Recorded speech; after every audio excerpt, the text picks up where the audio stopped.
Shalom, damai sejahtera bagi kita semua. Selamat malam dari kami, Nathan dan Papa. Kami masih mau melanjutkan apa nak? Proyek pembacaan firman Tuhan. Dan kami hari ini masuk di dalam Kejadian 3. Kejadian pasal 3. Saudara yang kekasih dalam Yesus Kristus, kami terlebih dahulu berdoa dulu. Kita berdoa. Bapa yang baik, Bapa yang mulia, kami bersyukur buat kasih setiamu, buat anugerahmu, buat belas kasihanmu. Berkati Nathan, berkati Papa Nathan. Biarlah Tuhan firman-Mu menjadi kekuatan bagi kami. Terpujilah Engkau dalam nama Tuhan Yesus, yang sama-sama katakan amin. Itu nak. Sama-sama katakan amin. Oke, haleluya. Kita baca firman Tuhan ya anakku ya. Di dalam Kejadian pasal 3. Firman Tuhan berkata manusia jatuh ke dalam dosa. Firman Tuhan berkata adapun ular ialah yang paling cerdik dari segala binatang di darat yang dijadikan oleh Tuhan Allah. Jadi ular itu yang paling cerdik dijadikan oleh Tuhan Allah.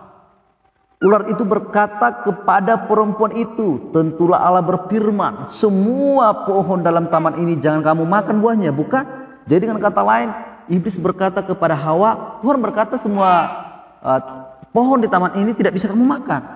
Padahal Tuhan berkata semua pohon di taman itu bisa kamu makan kecuali pohon pengetahuan yang baik dan yang jahat, ya kan?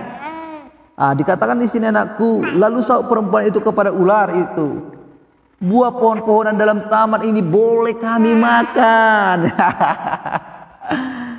Tetapi tentang buah pohon yang ada di tengah-tengah taman Allah berfirman, jangan kamu makan ataupun raba buah itu, nanti kamu mati. Tetapi ular itu berkata kepada perempuan itu, sekali-kali kamu tidak akan mati. Tetapi Allah mengetahui bahwa pada waktu kamu memakannya matamu akan terbuka dan kamu akan menjadi seperti Allah, tahu tentang apa yang baik dan yang jahat. Wow, jadi iblis sedang memutarbalikkan fakta anakku. Dia berkata tentulah Tuhan tahu kalau kamu mau makan buah pohon itu matamu terbuka dan kamu sama seperti Allah. Jadi iblis sedang menipu dia di pasal 3 ini. Ini berbicara tentang kejatuhan manusia dalam dosa sehingga keturunan-keturunannya semua jatuh dalam dosa. Ya kan anakku? Di ayat 6 dikatakan perempuan itu melihat bahwa buah pohon itu baik untuk dimakan dan sedap kelihatannya, lagi pula pohon itu menarik hati karena memberi pengertian. Lalu ia mengambil dari buahnya dan memakannya dan diberikannya juga kepada suaminya yang bersama-sama dengan dia. Dan suaminya pun memakannya. Dua-duanya orang itu jadi jatuh anakku. Maka terbukalah mata mereka berdua dan mereka tahu bahwa mereka telanjang. Lalu mereka menyemat daun pohon ara dan membuat cawat. Di ayat 8, ketika mereka mendengar bunyi langkah Tuhan Allah yang berjalan-jalan dalam taman itu pada waktu hari sejuk, bersembunyilah manusia dan istrinya itu terhadap Tuhan Allah di antara pohon-pohonan dalam taman. Tahu nggak kamu ayat 9 nak? Ayat 9 tahu apa dibilang? Ayat 9, tetapi Tuhan Allah memanggil manusia itu dan berfirman kepadanya, mantap, di manakah engkau? Ia menjawab, ketika aku mendengar bahwa engkau ada dalam taman ini, aku menjadi takut karena aku telanjang, sebab itu aku bersembunyi. Firman-Nya, siapakah yang memberitahukan kepadamu bahwa engkau telanjang? Kata Tuhan. Apakah engkau makan dari buah pohon yang kularang engkau makan itu? Tahu nggak apa nak? Manusia itu menjawab, perempuan yang kau tempatkan di sisiku, dialah yang memberi dari buah pohon itu kepadaku, maka ku makan. Ujung-ujungnya ada mulai menyalahkan Tuhan. Perempuan yang kau tempatkan itu di sampingku, ia yang memberikan kepadaku lalu ku makan, katanya.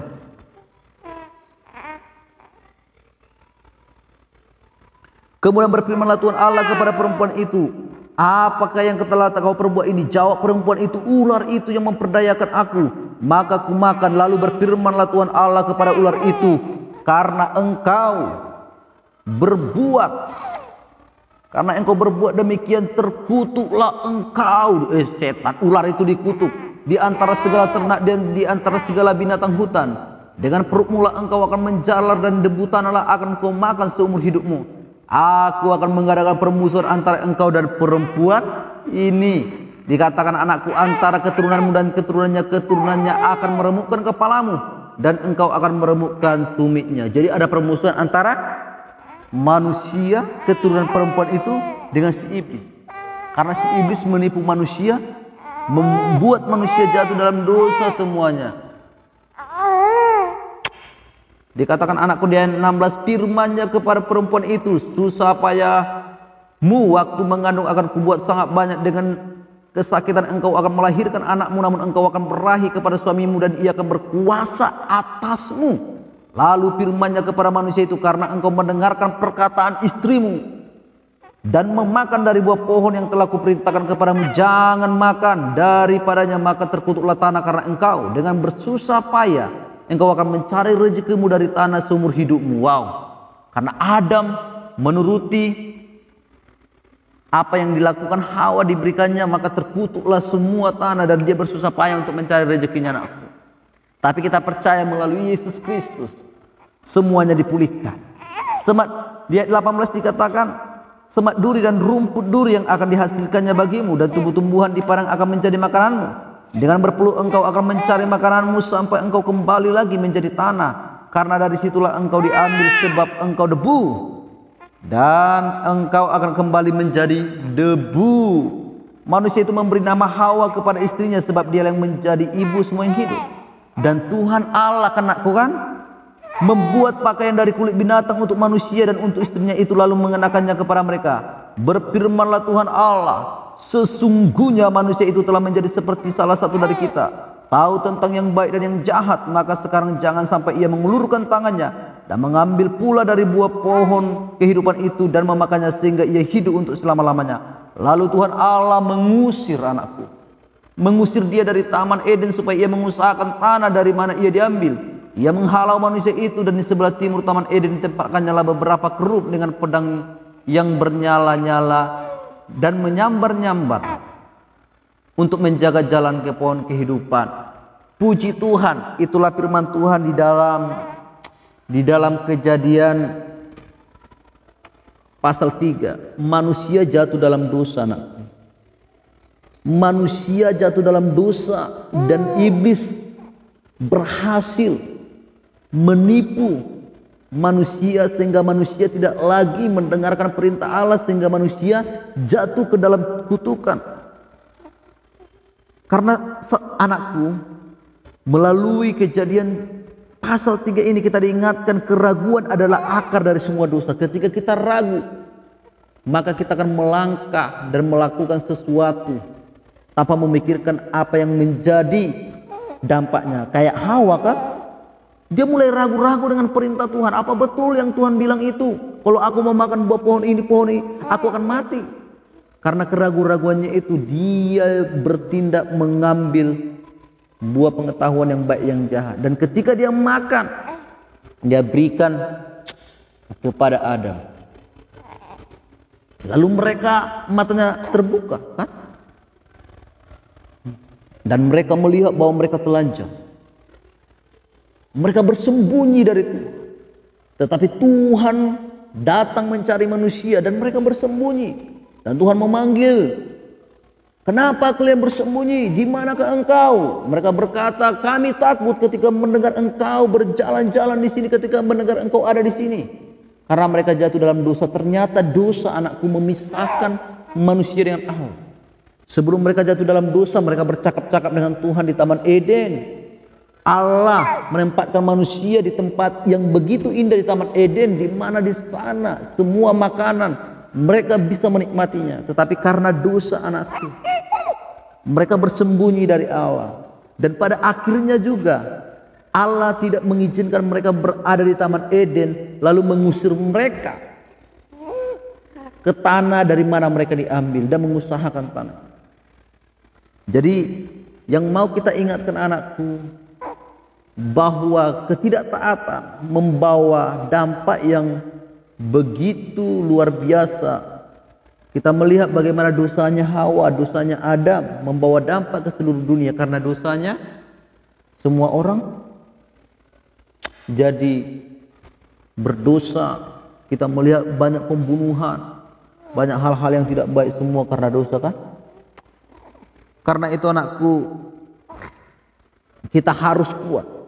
Yesus sudah datang untuk memberikan kuasa kepada kita mengalahkan dosa.